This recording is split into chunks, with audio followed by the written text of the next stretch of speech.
What is going on, everybody? We are back on it. Berserk 194, 195. This will be the first Berserk chapters upload we've had on Patreon. So if you're seeing this on Patreon, appreciate you and your support. If not, this should be Friday's upload, Friday the 31st for YouTube.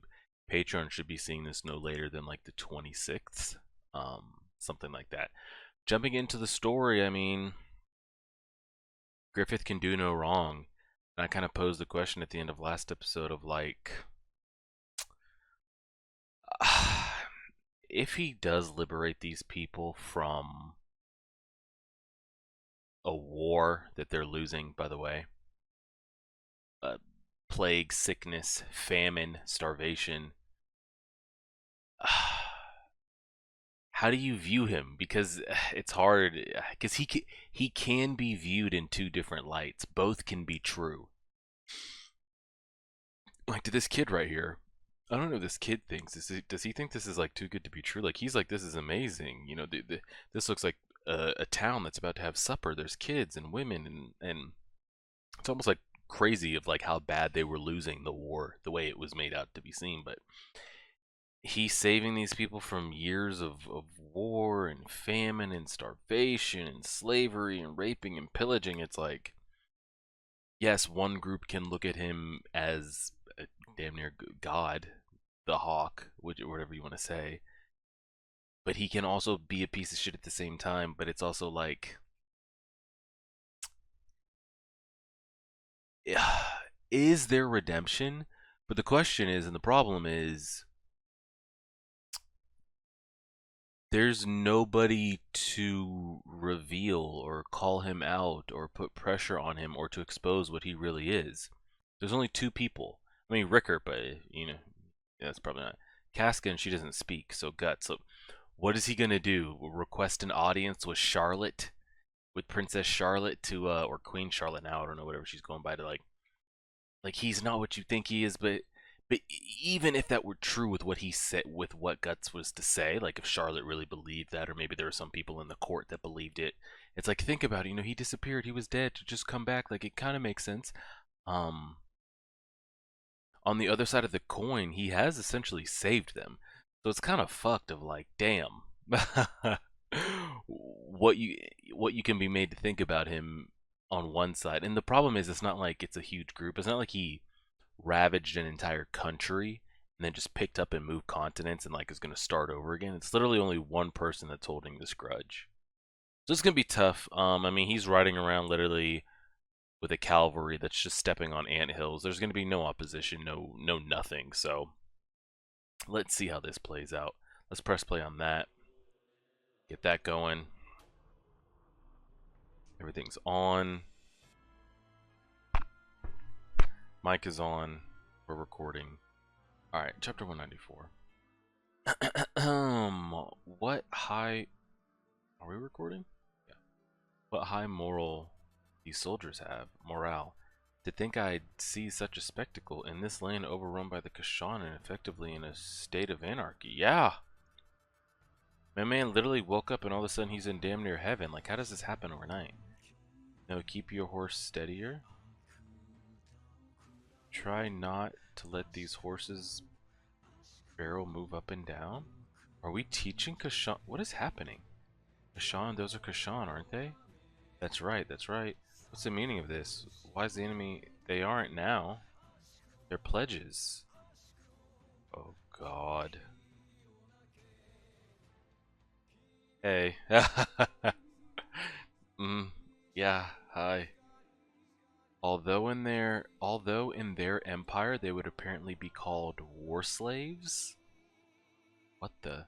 It's bizarre, overpowering sense. It's like I'm being stared down by some huge beast. You are. It is the law of our army. Soldiers taken prisoner who survive the full brunt of battle 3 times are made to choose conciliation or death. Depending on how pledges perform afterwards, they are promoted just like any other soldier and sometimes even put in charge of others. I don't know about all that. Because at the end of the day, like, I'm still going to want to kill you for... Especially if I was the one that was invaded upon. Like, you got me in your ranks and shit, but I'm still looking to take your ass. I don't know. Who knows? We are an army that has learned from the Kashan and refined itself. The Kashan command men only by fear, but we make use of both fear and incentive. That's absurd, letting previous enemies command our men so red. I agree. The Kashan are not necessarily monolithic. They are an empire comprising of one royal house over various lesser houses and many grudges. So they've essentially done the same thing. So I guess it's easy for the Kashan to just flip up and switch sides because they're just kind of being ruled like they were swooped up and overtaken. It's like the spoilers, Attack on Titan type thing, where the Marleyan Empire is just spreading and scooping up other nations and other countries. And yeah, they're honorary Marleyans and, you know, people with different skin color, languages, and dialects, but at the end of the day, they still hate you for, like, uprooting them and or tearing their cities. And so, but what about the feelings of the people of Midland, cities, houses, the bitterness of those with slain parents and brothers? I'm with you, buddy. Thus our reason for exposing them to the brunt of battle 3 times.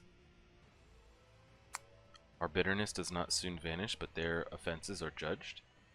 And more than anything, putting them in harm's way on the front lines means we can surely reduce casualties among our brethren, thus less tears shed by our women and children. I see your logic, but I can't abide by it. Riding stirrup to stirrup with the enemies who stole my homeland, my family. You'll adjust. Though 2 people hold a grudge, in the end they are the same human. I expect if you make your place in the band, you will come to know that your former enemies are not so different from you. It's just, I mean, I get it, and it's the classic, like, anime type thing of, like, everybody wants revenge, everybody has a grudge, put it aside. But I think we're taking it a little too far here. Because even if I wake up one day and I'm in straight fuck it mode, what's preventing me from, like, riding out there side by side? Let's say I've got 10 other Kashans with me that have been, like, put in this little program, 20, 30. What if we just decide today's the day? Fuck it. We go down, we go down. We ride out there, and at the very last minute, we turn and just start slicing. I don't know. I'm kind of with the boy here. Who's that knight? Sir Locus? He's in charge of training new recruits? Locus? You don't mean the Moonlight Locus? I knew you'd be surprised. Every warrior is. He's the mightiest knight, boasting an undefeated record in countless duels and contests while continuing his peregrination, never settling on any one master. All sons of warriors grow up hearing bedtime stories about this tale, about his I wonder how come we never heard of him. I felt like, yeah, it actually is kind of like, I'm curious if this is like a writing, like, is this an author thing? Like, what? You wrote something before you got to a certain point, so now you're kind of including it. I'm not saying this is like a retcon thing or like covering the tracks, but it's almost like, especially with the way Griffith was built up and his name was spreading throughout in the Band of the Hawks, the same way Guts was spreading in his name and like the deeds that he had done. It's interesting that like their names were never brought up or compared to his. Now, I've read 193 chapters, who knows how many pages, maybe a Sir Locus name was dropped, but very briefly if it was. So that's why I'm curious of, like, the author's standpoint of, like, if he was that great, like, how come he was never, like, the name was never brought up, given how crazy Griffith's name and everything was spreading, but it's whatever. Why is a living legend like him here? There are other famous people here you'll likely know of.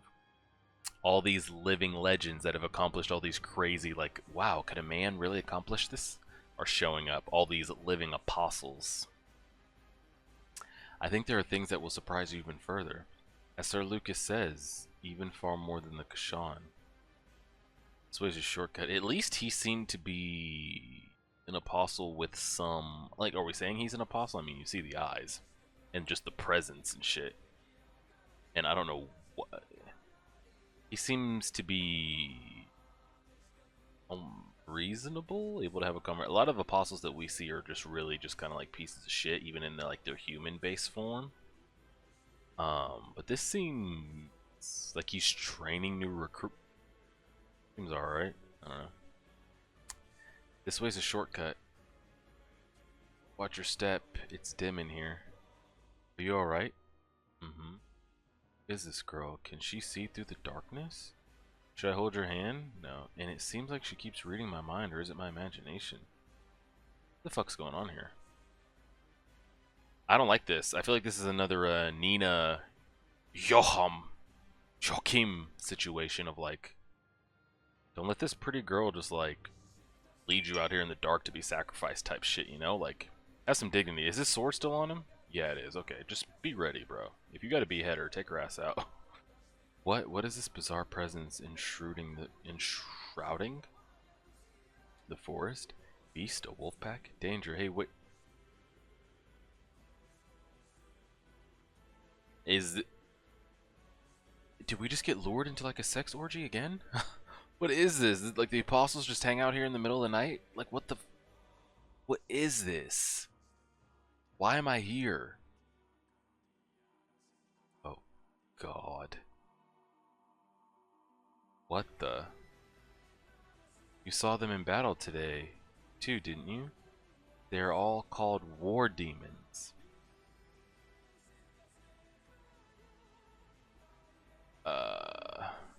And then so see this could be an interesting thing here of like the what are we saying? Hold on, let me see what these war demons are. Let me read this real quick.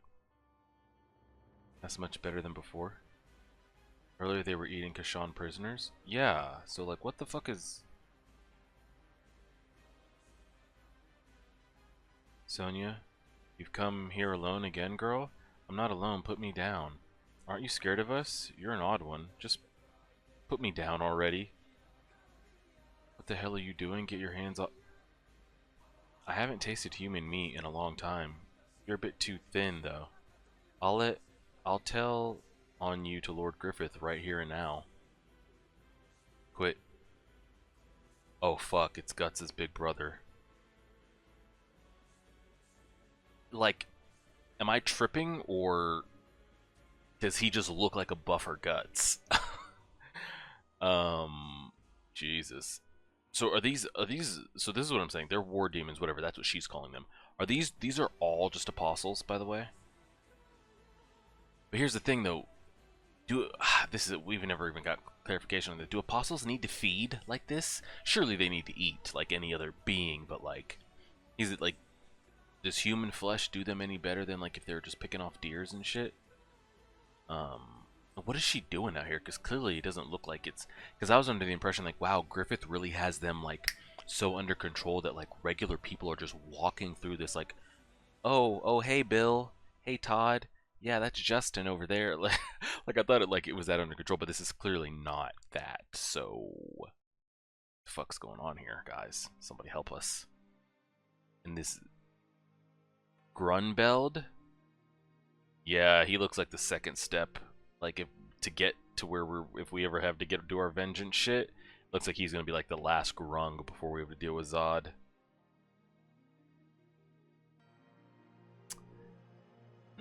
Irvine. Irvine was Legolas on steroids that had the bow eye or eye bow, whatever we want to call it. These are guests of our masters. Look at his teeth. And are they doing this? He looks like Guts if Guts was to become an apostle. Like like that's clearly done on purpose. Am I on crack? Touch them and you will have to deal with me. It was just a joke. I was just playing. I dislike jokes. Runbelt, I know that name. The giant hero from a northern country who protected his land from the Shooter's Empire's invasion for a decade with only his personal forces of 3,000 soldiers. His fiery red hair and so he... Okay, so... well, we never got confirmation of what Guts is running with black hair, right? His fiery red hair and reputation for mowing down enemies earned him the nickname the Great Flame Dragon. I could have sworn I heard he died in battle, but... Thanks, Sir Grumbeld.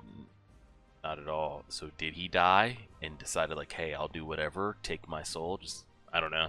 And that's the thing with them, again, like, I don't know if, like, these guys ever got to that point or what.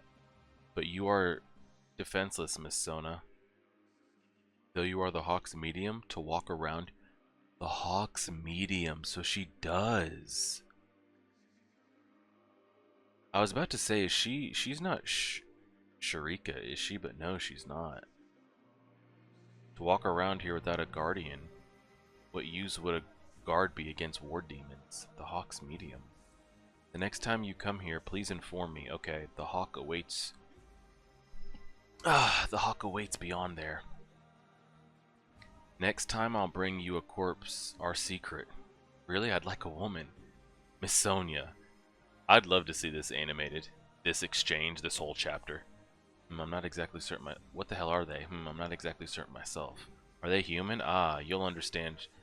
Bro, don't walk me over here. Like, I don't want any part of what's going on. I don't even know the man's name. And compared to that bunch, the Kashan definitely do seem a lot more similar to us. At least it ends with us just hating each other as humans. But those soldiers, something's fundamentally different. So she's a medium. So she's like an empath. Can she telepathically... Now, is it just with humans, or can she even get in Griffith's head? Because that is interesting. And then what is it about her? Like, again, we've not known any just baseline humans to have these type of abilities. So what is special about her? It was like being a sheep wandering into a pack of wolves, a unilateral fear of the unknown, a mysterious inhuman band of soldiers, heroes known to the world over, and Band of the Hawk. What is this place? Ah, shit. I told you we're gonna like go through so many rungs, and now here's Zod. Here we go. Jesus. Yeah, bro, does that look human to you? Huh? I brought Lord Griffith's guest. So he's requesting us. For what? What do you need? What is it that you need?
Alright, let's see what the hell this is. What does he want with us, man? What do you want? What do you want? What are those? They are the ones who died in battle today? Souls. In the twilight after battle, they gather around Lord Griffith. Bro, you're not good. Like when you're playing sports against people or like video games or something, like, bro, you're not him. You're just not. You're not, okay? The dead souls? They're pretty. Okay, sideline all the bullshit. What's her deal? What's actually her deal? Who are they? Kindred and lovers of the war dead? They've come to say their final farewells. Hey, where's Dad? What? Okay, so remember like maybe 5 or so chapters ago I asked the question of like, is he now essentially weaker? Like, has he just packed himself in a human piece of meat that doesn't have any of his crazy abilities, but now he can walk Earth and accomplish his dreams? Or is he just a god hand walking on Earth, has all the abilities, all the craziness, whatever this soul illumination shit he's got? I think that answers the question.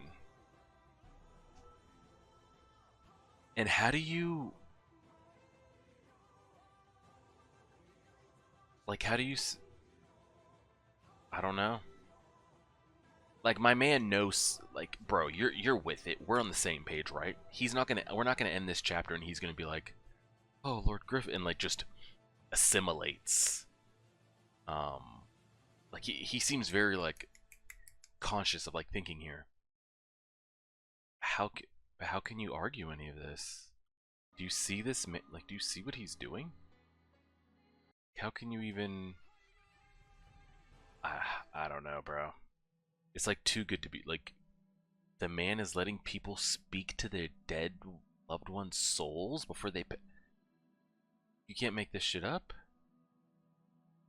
My God.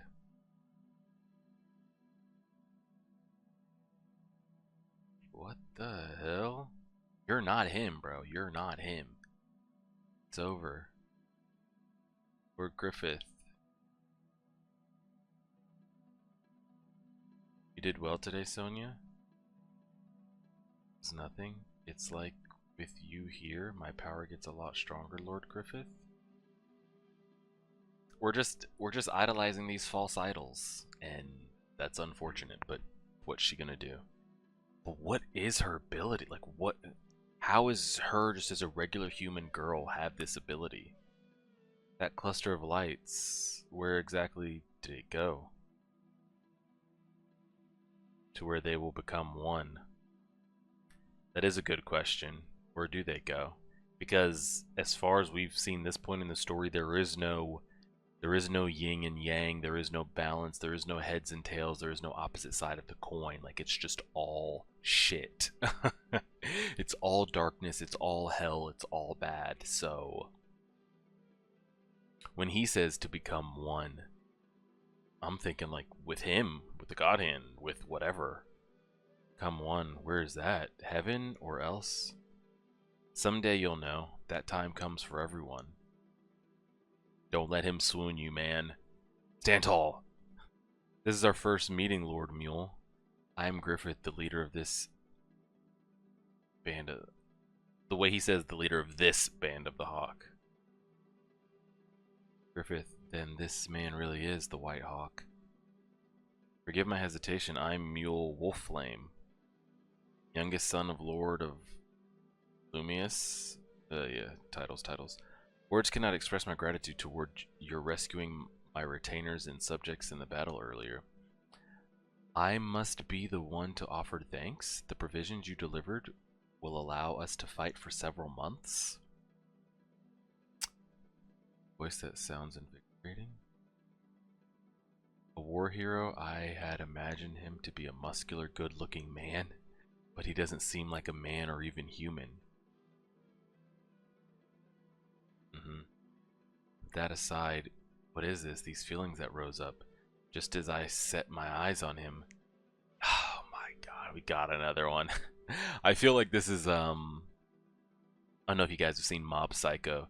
Do you remember when was it Dimple we ran into the first time that was like he had his little cult going of like making you laugh or making you smile, but like we could also they were also showing us that like they had their mental. They're like, I don't know why I'm laughing, I don't know why I'm smiling, I can't get out of here, I know this isn't right, but like they just something's happening to their bodies they can't help. Like, is this him or is there some kind of influence? Like, I don't know if it's the girl.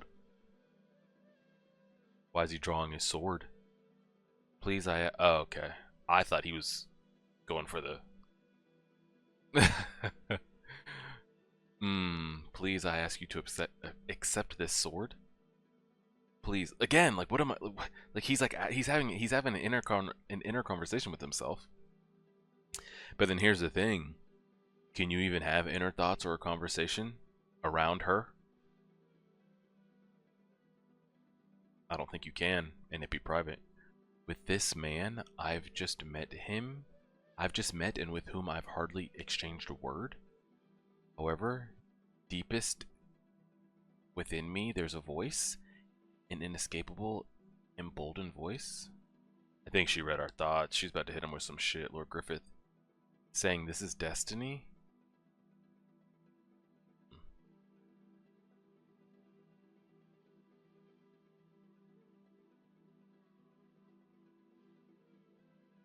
Yo, Zod. Yo, Guts' older brother with the red hair. How the do they even get this close, by the way? But another thing is, like, we don't even know if he can be killed, so maybe all these arrows go right through him, but what's gonna be really fucked is, like, if they go through him and, like, hit the boy, or hit the girl. But instead, he doesn't die here, so. Oh. That little, you mustn't spoil the moment. Mm. Mm-mm-mm. Mm-mm-mm. I knew it by instinct that what I had set before myself wasn't merely another war to be recorded in history. Perhaps it belonged to the domain of legend. Man, he drank the Kool-Aid. He drank the Kool-Aid. He's gone. They're coming out, Isidro. I got it. Lady Farnese, please do not let that fire die. Oh my god, so we just zoomed in on the... Yeah, somebody. I know that. No, Casca, you mustn't wander around. Here they come. They're over here getting to have last moments with souls that are going to heaven, and we're over here just like dancing in the streets, and we're over here we fighting. But guess what? Just like last time, you run over here and have all your grunts and shit do the work, and you guys don't get battle tested and all that crazy shit, and you're a cavalry, a well-mounted cavalry, just running through a daycare, essentially. Iron sharpens iron over here, and we're getting tested on the daily. So when shit comes down to it, don't be surprised when we run those 1v1s again, and I've been out here battling and doing the shit, and you've been hanging out, okay? So I'm gonna say about that. Here they come. Bring it on, bog zombies.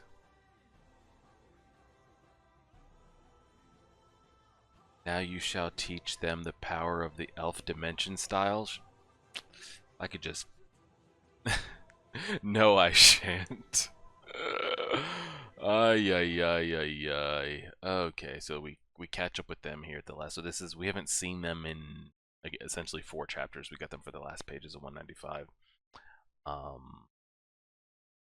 I would say the best shot for me was what was his name? Bizbank, what was his name? Guts' older brother was who's this? What is this weapon, by the way? Runbeld. Runbeld. I don't know where we got Bizbane from. Okay, so yeah, it's just what can you say? Like, and the thing, and that's the thing. Like, I don't know where we're planning to go with the story, so it's kind of hard. It's like, let's think about it. If Griffith truly just liberates Midland and even lets the Kashan captured redeem themselves and clears the land, no more sickness, you can even talk to your passed on loved one. I mean, pretty much just they're what's the word I'm even looking for here? Um, like he's bringing Midland into like a utopia. Like it's going to be that great. Now, if that's all he does, and it's just left at that, could we just leave it alone? I don't know. The thing is, like, do we think Griffith really does do that, or does he like want to expand and start taking like he wants a kingdom, he wants a continent, and he wants the world? I don't know where that dream ends because a dream is something you feel like you have to fight for. Like he could take this shit overnight. Like he could have his dream next chapter, and it just be that easy. He could take it by force if he wanted to, but the thing is, he's not even gonna have to take it by force because it's just gonna be given to him at this point with everything that he's doing. Um, but let's say he just does that. He like brings Midland into a utopia and prospers and just lives out his days. Does he ever die? That's a different question. Could we just go on and live in Puck's fairy tale land and just call it a day? But that's the thing though, like Guts might be able to sleep, but will he ever actually be able to rest in here? The paranoia, whatever like split personality schizo shit he's got going on? Probably not. So I'm really curious like where the story goes. Like do we seek him out? Do we make it like a vow like okay, I told myself I'm always going to protect Casca, but I can't protect her as long as this threat's out there, so he goes on a journey to put it down. Like he leaves her again. He said he never would, but or maybe they go together. I don't know. But like does he vow to do that? Does he vow to take him out? Or is he like, "You know what? I'm actually going to put my blade down and just spend time with her, try to recover her and just build back what we have." And Griffith then seeks us out. I'm curious like how it goes. Does Griffith seek us out? Because he's like, oh, I had to show up in front of you to see if you guys still held me back or if there's any feelings. Nope, I'm fine. When he really knows he's not and he seeks us out again. Or do we go seek him out? Mm-hmm. I'm really curious what they decide to do with that. So we'll see. Appreciate it, everybody. Like, share, favorite, subscribe as always.